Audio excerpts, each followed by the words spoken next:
Hello everyone and welcome back to Austin Talks, where today we are covering the last hope for the DCEU slash DCU. I'm really confused with this whole new universe thing. But yeah, we are covering Blue Beetle today because it's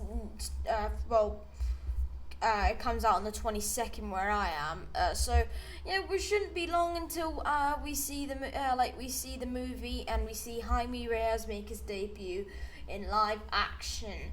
Because this is like the proper one we've actually got. This movie's been in the production for quite a long time. They've rumored it, but I'm actually glad. The concept art is amazing, so I'm glad we have it. But without further ado, let's just get right into it. Now, when does it take place? Now, I have actually looked at multiple sources, hoping to find out when this movie takes place, but it seems like it actually does it. I'm as clueless as you are. There is no way to know when it actually takes place. And I think until official projects from James Gunn's new universe is made, it will be easier to narrow down timeline-wise when when this actually takes place, because then it would be easier to structure with every other project. This happened at this point. So, as much as we don't know when this takes place, I actually imagine. That is for a good reason. I have tried to find out when I have tried a lot, but I can't. I just can't find anything. Zola Mariduena as Blue Beetle. I don't know how to say that name. I probably butchered it. Now, I had a concern that he was going to be. I had a concern that he would be playing Blue Beetle in the old universe. And that he would be bad. He would have been bad, considering I do think that he'll play the role extremely well. Because knowing the DCEU, they're like, oh yeah, this is gonna be so good. You think, oh, it's gonna be good, and then we all know what Flash turned out to be. A load of Also, I can actually verify that by not just his history in other projects like Cobra Kai. He is a good actor, and you can even see you can see the comparison difference between characters. Jaime and Miguel are two different people, but the way he is portrayed in the trailers alone is a dead giveaway that this is a new universe because it actually looks good. I mean, I say that, but then we had the Flash, so honestly, everything now is touch and go with the DCEU. But there's a bit of conflict about when this actually takes place, if it's in the new universe or not. But I'm hoping the new universe because I actually have hopes for this. But yeah, I'm keeping an open mind. Who is the main villain? Well, people think that the main villain is the Red Thing, advertised a while ago. His name is Conrad the Carapax. I think Carapax is a type of beetle. That's why it's called that. But he's not the main villain. The main villain will be Victoria Cord, the CEO of Cord Industries, making her and she is the wife of Ted Cord, which I have a theory about, which I'll get onto later. Also, the main reason I think she'll be the villain who is because she kind of weaponized the Scarab, as seen in both teasers, and this again will have something to do with my theory later on. So yeah, I mean.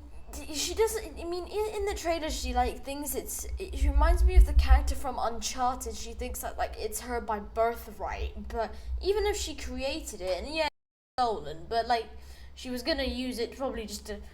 I'm gonna gain power over the world and take it. If it's a concept where she wants her stuff back, that's fair. But I think she'd be one of those villains where I want my stuff back, give it to me now. So that'll probably be what it is, yeah. The Blue Beetle origin. Now, I'm actually quite unfamiliar with the origin of Blue Beetle. Now, Blue Beetle is actually he's one of my favorite. He's one of my favorites, and But the way that this movie portrays it seems to have incredible merit, even if I'm unfamiliar with it. The reason I say this is because from what I can get from the trailer, the guy is just a nobody doing a job for money, and then is blessed or cursed with the scarab, and then is forced to fight crime with it. Sounds familiar, doesn't it? It's a typical hero storyline. Someone turns from a nobody to somebody who is just trying to get by. I can name 3 right now who end up like that. Venom is another one that I just thought of right now. It's such a common thing, but like as much as that's gonna take away from the hero and concept that you usually see, I do think it'll be a case of but they'll portray it in their own way, which is good because you don't want something that's always the same as everything else, because then that will just bring on repetition, which is not a lot of what people want. Think of the MCU, like they try and change it as much as they can, because if they continue with the same stuff, it'll get boring. I mean, that's kind of slipped through the last couple years. But if you think about it, Avengers Infinity War and Endgame a year apart, and then we're having that again about 7 years later. Do you get what I mean? That's what I'm trying to say. Now, the movie soundtrack. Now, I don't know for sure if the song will be in the movie. Most likely the trailer song won't, because I've noticed that, you think the trailer song is, but it's not. Also, maybe another song like a superhero theme that resonates with him would be good as well. They did this with Tom Holland's Spider-Man theme. Like, they did actually, I've now forgotten the theme. But they also did it with the PS4 Spider-Man. Do, do, do, do, do. But yeah, and you know what it was like that is, it's just, this movie needs originality. And obviously, yes, the movie already does, don't get me wrong, it really does. But Lil Uzi Vert's song, I Just Wanna Rock, I think is an amazing, portrayal for the song, for the movie in the trailers, but I do think it would be a better idea to have its own theme. There's in any type of media there Blue Beetle has no theme at all, which I think it may be just about time. I mean, and also think about it. Tom Holland's Spider-Man. Spider-Man's the most probably the most popular what's it called? Yeah, probably the most popular hero ever, and he got a new original theme. Why can't they do it with Blue Beetle, huh? I think it would be a good idea. Who is the Indestructible Man? Indestructible Man, yeah. In this movie, the Indestructible Man is the Red Scarab character with the rip-off suit. That does look a lot more badass than the Blue Beetle one. I know it is. It does look a bit better. I love the blue aesthetic, but I'd rather see that in blue. That's just me. Now, I do think that the concept of him is he'll be a lab rat, because he is said to be a cyborg, which I'm not familiar with the comics. I've recently just got back into reading a load of comics when I was away on holiday. Speaking of which, I'm back. But where he does the dirty work for Victoria, and he's a good starting point for the new universe, as it shows main villains may not always be the main villains. You could say Lex Luthor is the he could be the handyman, when it's actually a different character who is original, which I actually prefer that concept, because if they kind of did it with the Flash movie, I guess. You think it's going to be Reverse Flash, which it kind of is, but on the other end. It is Reverse Flash, but he's not actually in the movie. They're kind of proving what I'm saying. They're using different concepts to revolve around the fact that it is led by this person, when the main villains aren't actually always going to be the main villains. Wait for the second movie, it makes sense. Does make sense. The Blue Beetle bug. I'm sorry, but this vehicle looks awesome. It does look so cool. It looks so not normal, and it does look like it would do some damage, I can't lie. And I think this may just be the equivalent of the Batwing, but I do still love it. It does look quite cool. The eyes and yeah. I'm not only gonna say this because it looks funny and cool. Because I'm sorry, it does look quite funny as well. It does look funny, but it does look like Blue Beetle's version of a Batwing. But it does look incredibly detailed, and I love how it's rusty on the top, leading me to believe that this actually could be, what's his name, Ted Cord's, Beetle bug, because it looks like they are kind of maybe in the basement of Cord Industries, where as of this moment we do not know what has happened to Ted Cord, so this could possibly be his own vehicle. That'd be cool to see, wouldn't it? Because then you could have direct links. I mean, we already saw the suit, which again I'll get into later, but we've seen his suit, and we've seen his wife, and we've seen his whole business. Literally everything's revolving around him right now. I'm sorry. The benefits of this movie is vibrantly blue. The reason I have to put this in is because I thought Flash was going to be great, and it flopped. One of the biggest box office flops.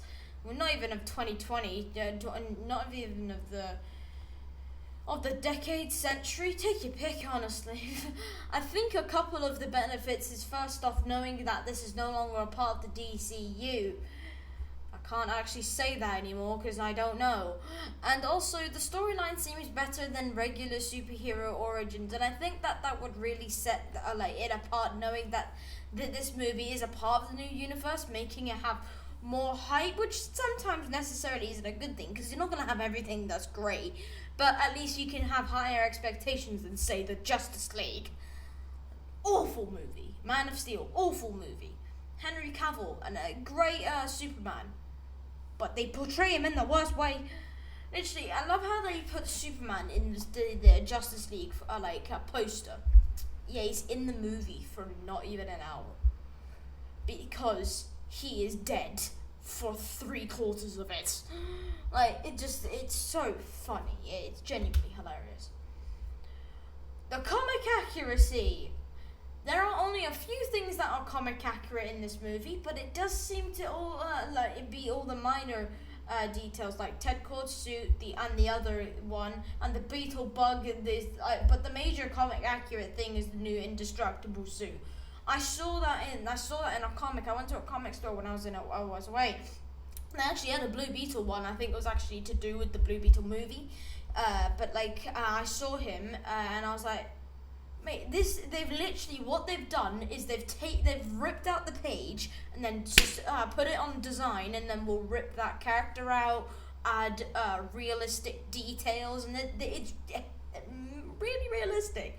And also the same details and that same principle applies to the Blue Beetle suit.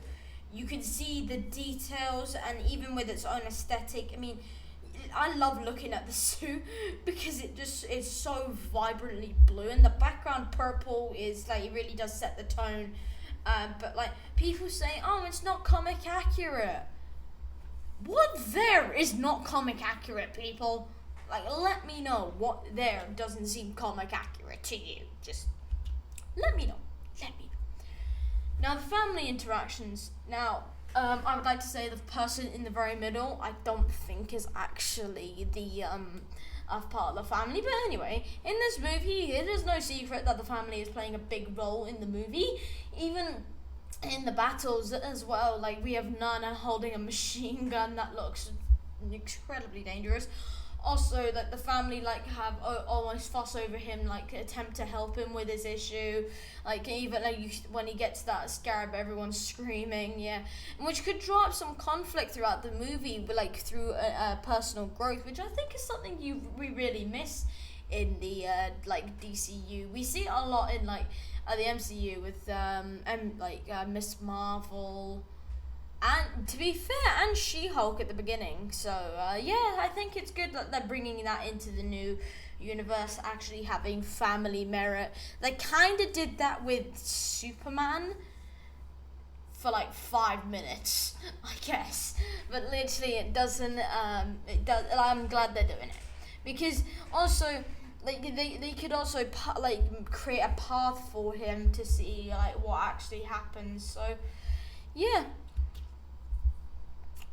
Evidence of the new universe. Okay. As we can see from this like image alone, I think it is clear we are in a new universe, because if we remember, and from this tech alone, I want to say it takes place in 2050, because oh my god, it's futuristic. You have a hologram man, and like this could be the suit though. This could be the suit tech, but yeah. But obviously we have Ace Chemicals now. My theory is now. Obviously, I'll get into the what I said. So hang on. Actually, in one of the clips, you can see Blue Beetle high up in the sky, and you can see a load of buildings behind. A few have never been introduced into the DCEU, so this clearly means it is the new universe. LexCorp and the other buildings look very, very cool. That is not a lie. They do look cool. They look quite accurate as well. And this clip by itself gets me hyped for the new James Gunn's ideas. So, I mean, I've just heard a couple of his ideas and they look mad. But no, if we remember in Birds of Prey,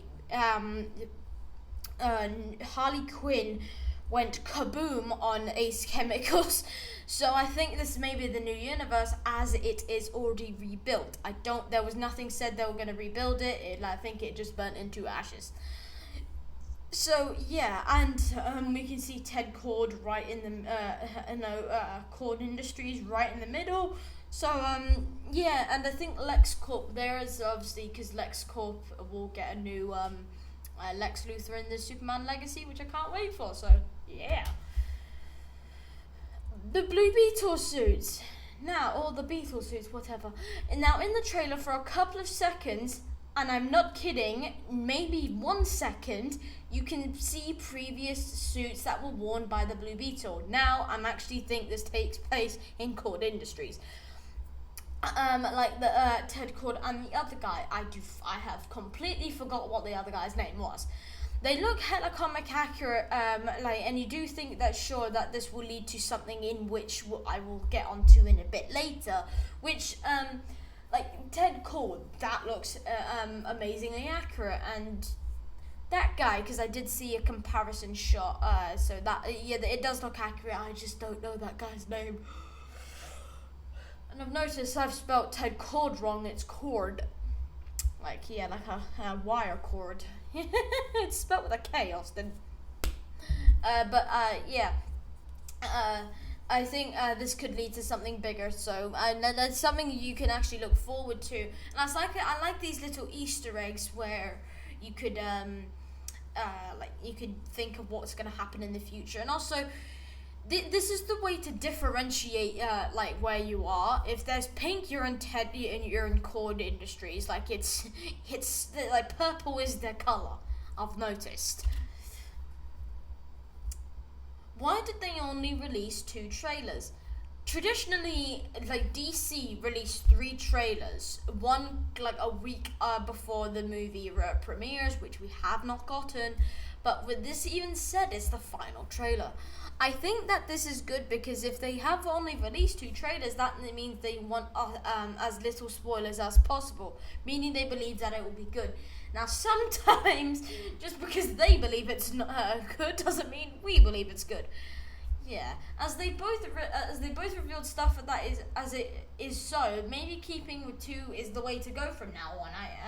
And you know what they say: the more mystery, the more exciting. Sometimes doesn't apply to the DCEU. Never mind, not sometimes. Doesn't apply to the DCEU. The more mystery, the more you're gonna be set up for failure. I do think that this is actually a good thing. And I was actually in Scotland when the Blue Beetle thing came out, the first one. So that was quite fun. And then the final trailer, I was I was stuck. I had to wait for something because it was. I was waiting for for a friend, and I couldn't actually I couldn't go into like this park without him. So I just sat there while I waited and I watched the final trailer. There was a lot of hefty stuff in the final trailer, I must say. The movie advertisement, damn these action figures though. The advertisement for this movie has been lacking. I won't lie, but I think like many others, they just will release Funko Pop's action figures and basically that is it. And I don't actually have a problem with that. But the main reason I bring it up is that many people are not fond of the DCEU and they might instantly think that this one will be the same. Yeah, which is basically judging a book by its cover, but they are still doing it. They are they've got Funko Pops. They've got 4 Funko Pops. I saw 3 over the summer. Literally yesterday, I saw another one. I saw a special edition one, but that's it. I mean, it is lacking, but I mean, they'll probably see what it's like. I mean, they made that mistake with the Flash. They released so much concept stuff, like a movie advertisement for it, and look at how it went. It flopped. But my theory is, if they keep it small and simple, if it does go bad, they don't have to what's it called? Release any more stuff because people don't like it. But if the reviews are good, then they'll release more Funko Pops. They did the same with Doctor Strange. For some weird reason. I mean, it wasn't okay. It was okay, but it wasn't great. But yeah, you get my point. The Scarab technology. Now, I'm sorry, but the design of this thing, which is actually called Kadja, looks very cool. I say that with a lot of stuff, but it is good. And also the transformation, while it looks a bit questionable, it looks something like that would happen if this thing actually became a part of you. Imagine, this kind of reminds me of the arc reactor. This is now a part of you. But yeah, the scene of the transformation also goes back to what I said about the family interactions. They were there when they got it, and see my point. That's what I mean, and I mentioned that earlier. But it shows how the it kind of shows how the Scarab will also become a part of the family, I guess, in some way. And also, the color of the Scarab looks so cool. It's aqua, pink, a bit of purple and blue. 3 of my favorite colors. Actually, well, yeah, purple and aqua are my favorite colors. But yeah, I absolutely love the Scarab. Can I get one? Well, actually, I don't know what planet it's from. I need to find this planet. Just kidding. The hero storyline stereotype. I swear I went over this. In practically all superhero stories or origins, the person gains powers, then they have to use those powers against evil. They say they're not cut out for it, and then the movie ends with them being a hero. I'm certain I covered this. Just even from the trailer, you can tell that this isn't the case, and it is kind of funny, and I'm not saying it is a bad thing, but it is something I picked up on. It is traditional, and I would like something that's completely new, but I think with a hero storyline, that's kind of hard to do with it, because it is traditional, and sometimes with Marvel and DC, traditional is not really the way to go. One thing that was different was She-Hulk. She-Hulk was different because she got the powers and she's like, I don't want to use them. But if you use them, you'll be a great lawyer. Then use them all the time. Actually, oh my days. Same with Miss Marvel. Same with Moon. Actually, Moon Knight is the epitome of hero line stereotype. Oh my god, we really need to come up with originality.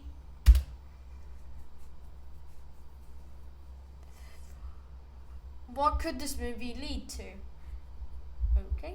Knowing that some of the people in the universe are a part of the Young Justice, I think that this movie could lead to a Young Justice series, Young series project. Why series? Okay.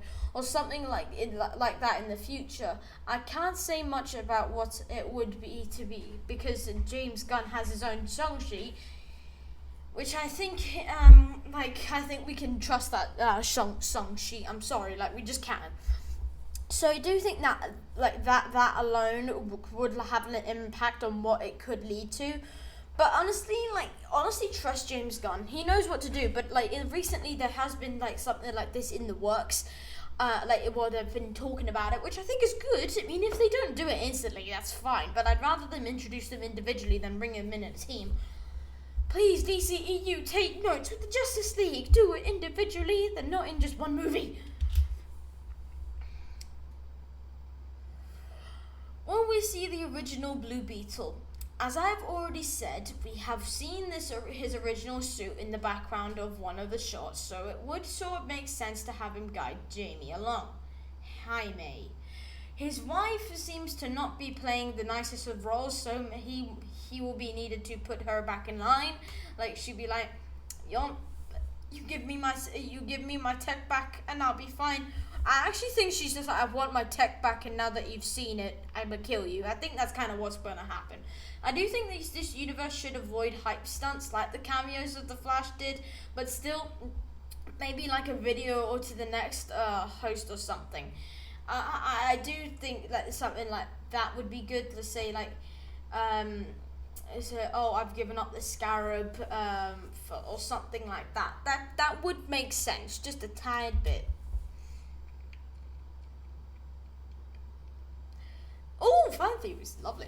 Now, in the past, it has been clear that Blue Beetle and Booster Gold have crossed paths, and since no one knows when this movie takes place, it would make sense maybe to have him appear, reinforcing the fact that he will play a major part in the DCEU. Ah! Yeah, that does make sense, actually. Yeah, because then he's having his own thing later, yeah. With the confirmation that we're getting Damian Wayne, it would be smart to think what we would get a Young Justice project soon. I just said this. The reason I say this is because James Gunn seems to be going for stuff that is little more abstract stuff, and to some extent, Young Justice would fall into that category.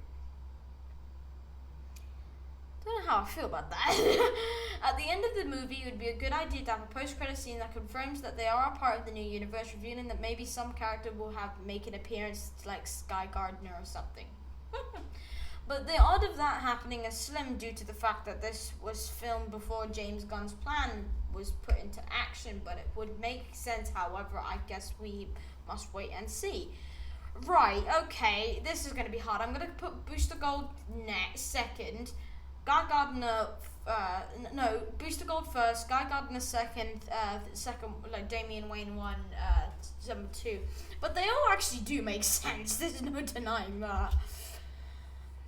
Right, well that'll be the end of today's video. I hope you all enjoyed, and I hope you guys are excited for the movie. And obviously, I hope you all have a great day. We've got a summer review coming up, and I'm glad to be uploading again. We've got quite a few videos. We've got Secret Invasion, Mission Impossible. I was gonna go and see Oppenheimer, then they say it's 15 plus. Are you kidding me? I will do an Oppenheimer review when I'm old enough to go and see it. I don't care how, because it's so long after the movie's been released. I don't care. I really don't, because I've been wanting to see this, and people say, oh yeah, you can watch it online. No, I don't like. I like seeing stuff in cinema, big screen, loud. And also in a cinema, you actually see more things. Let's say if a fly. I don't know what this is but say if a fly came on the screen, you'd be able to see the fly, saying, oh, that could be an Easter egg, but obviously stuff like that. And also, I will be doing a Barbie review. I'm gonna go see Barbie. Never thought I would say that, but it has gotten a lot of good reviews. But I'm so glad. This, and I will be doing actually. Right, a movie that has gotten a lot of hype is Teenage Mutant Ninja Turtles Mutant Mayhem, which I will do a review on when I get the chance. A lot of movies are not releasing soon, so that'll be great. But anyway, everyone, I hope you all have a great day, and I'll see you all in the next one. Bye!